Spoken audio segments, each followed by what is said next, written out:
معاشرت تباہ ہو گئی ہے, اخلاقی زوال آ گیا ہے. IMF نے جواب دے دیا ہے, ہر حوالے سے پاکستان تو زوال کی طرف چل پڑا ہے پچھلے 1 سال کے اندر. لیکن اب کہا گیا جی یہ ایک نئی ٹاسک فورس بن رہی ہے جس کے اندر FIA, PTA, نادرا کے افسران شامل ہوں گے.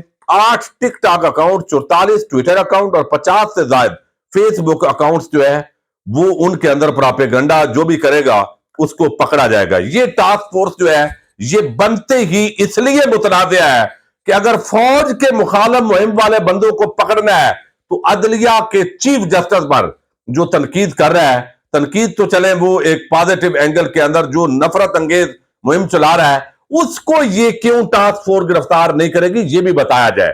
یعنی یہ ایک بڑا عجیب تاثر ہے.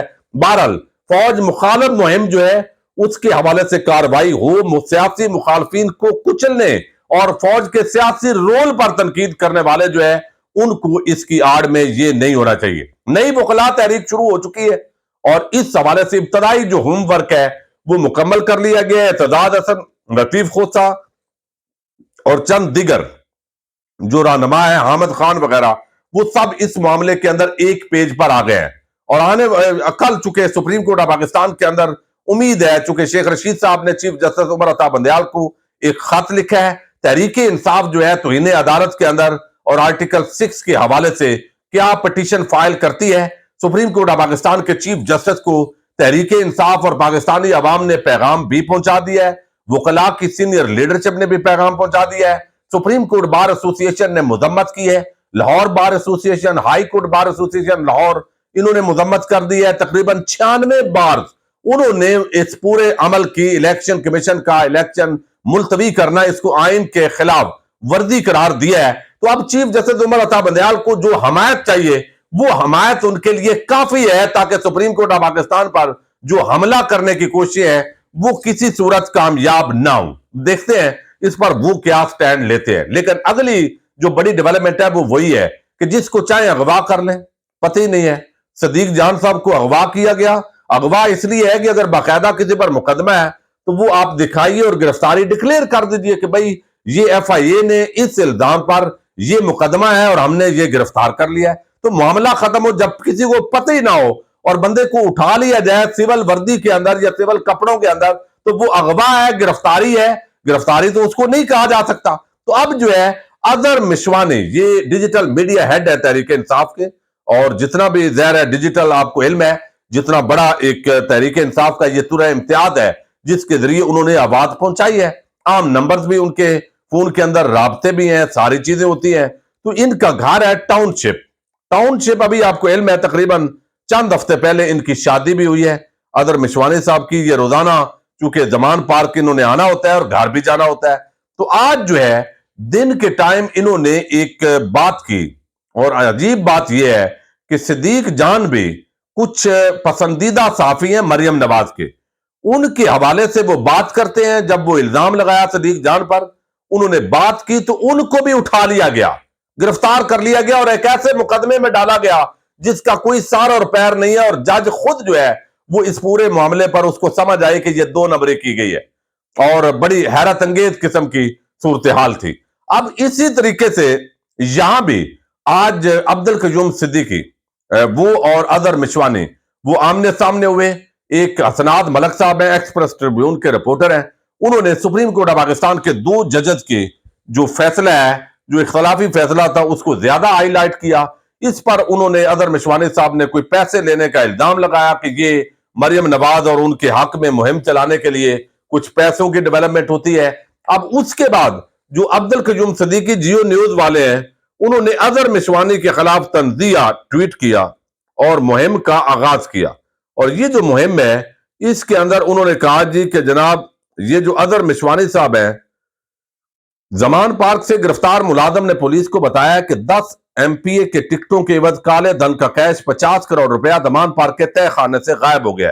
اظہر مشوانی نے خبر کی تصدیق کی اور کہا پراپرٹی ٹائکون کی عطیہ کردہ کمائی غائب ہونے پر عمران خان سیخ پائے. اب اس پر ڈاکٹر ارسلان خالد ہیں, انہوں نے بھی کہا اور ویسے بھی زمان پارک کے اندر کوئی تہہ خانہ نہیں ہے, نہ اس بات کا کوئی سار ہے نہ پیر ہے. اصل میں اس نے مقابلے کے اندر چونکہ ٹویٹ کیا اور وہ ایک تنزیہ یہ بھی ٹویٹ ہے اور وہ انہوں نے جو کیا تھا تو اس انداز کے اندر اس کو عبد القیوم صدیقی نے کر دیا۔ اب حیرانگی کی بات یہ ہے کہ مریم نواز اور نواز شریف کے اوپر بات فوج پر اور عدلیہ پر تو آپ چھوڑیں، اب تو توہین زرداری کے بھی مقدمے بنے اس ملک کے اندر، یہ وقت بھی آنا تھا۔ اور اب مریم نواز کی توہین کے یہ مقدمے بن رہے ہیں، اور وہ بھی آپ چھوڑیے، اب مریم نواز کے جو نوکر چاکر ہیں ان کے خلاف بھی جو یا ان کے آمنے سامنے بھی کوئی بحث کرے تو اس پر بھی مقدمے بننے شروع ہو گئے۔ صدیق جان کا مقدمہ اس کی پہلی مثال ہے، اور اظہر مشوانی کی آج جو یعنی گرفتاری ہے، یہ دوسری بڑی ڈیولپمنٹ ہے۔ اب کس مقدمے میں ڈالا جاتا ہے، کون سے ادارے کے پاس جاتے ہیں، یہ ایک اگلا معاملہ ہے۔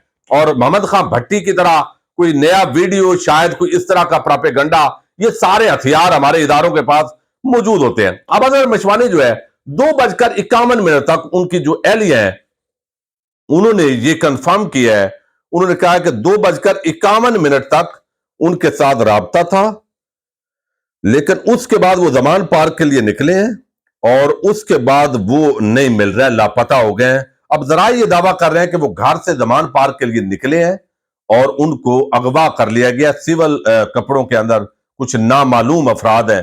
اب میاں علی اشفاق ایڈوکیٹ صاحب جو ہے وہ ویسے ہی دکھی لوگوں کے ساتھی ہیں، مظلوم لوگوں کے ساتھ ہیں۔ میاں علی اشفاق ایڈوکیٹ صاحب نے اظہر مشوانی صاحب کا جو کیس ہے وہ بھی ذاتی حیثیت کے اندر لینے کا اعلان کیا ہے۔ بڑے دبنگ وکیل ہیں، زبردست دلائل دیتے ہیں اور بڑے لوگ ان کو اپریشیٹ بھی کرتے ہیں، اور جب کمرہ عدالت کے اندر ان کے دلائل سنے جاتے ہیں، جذباتی پن بھی ہوتا ہے، لیگل گراؤنڈز بھی ہوتی ہیں، واقعاتی جو پہلو ہے وہ بھی اس کے اندر نمایاں ہوتا ہے۔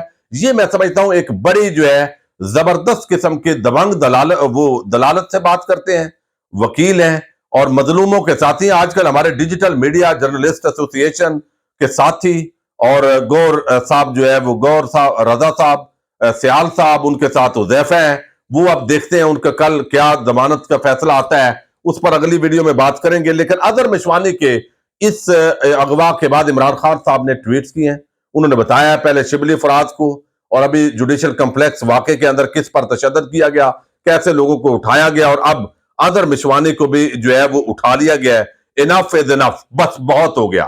وہ کہتے ہیں کہ یہ مسلسل پولیس قانون کو توڑ رہی ہے، اور اظہر مشوانی کو آج اغوا کیا گیا ہے، اور یہ نامعلوم لوگ کرتے ہیں۔ 18 مارچ سینیٹر شبلی فراد اور عمر سلطان، ان کو بھی اغوا کیا گیا تھا اسلام آباد پولیس کی طرف سے، اور اسی طرح جوڈیشل کمپلیکس کے اندر حسان نیازی، ان کو اغوا کر لیا گیا اور پھر ایف آئی آر دی گئی۔ اب یہ اسلام آباد اور لاہور کے اس طرح ورکرز کے خلاف انتقامی کارروائیاں، یہ بہت ہو گیا، بس کر دیجئے، اور ظلم اتنا کرنا چاہیے جتنا برداشت کر سکیں۔ تو عمران خان صاحب نے بھی اس حوالے سے خوب غصے کا اظہار کیا۔ دیکھتے ہیں اب یہ کتنا معاملات چلتے ہیں، اور اگلا نمبر جو ہے وہ کس کا ہے وہ بھی اگلی ویڈیو کے اندر آپ کو بتاؤں گا۔ اجازت دیجیے گا، اللہ حافظ۔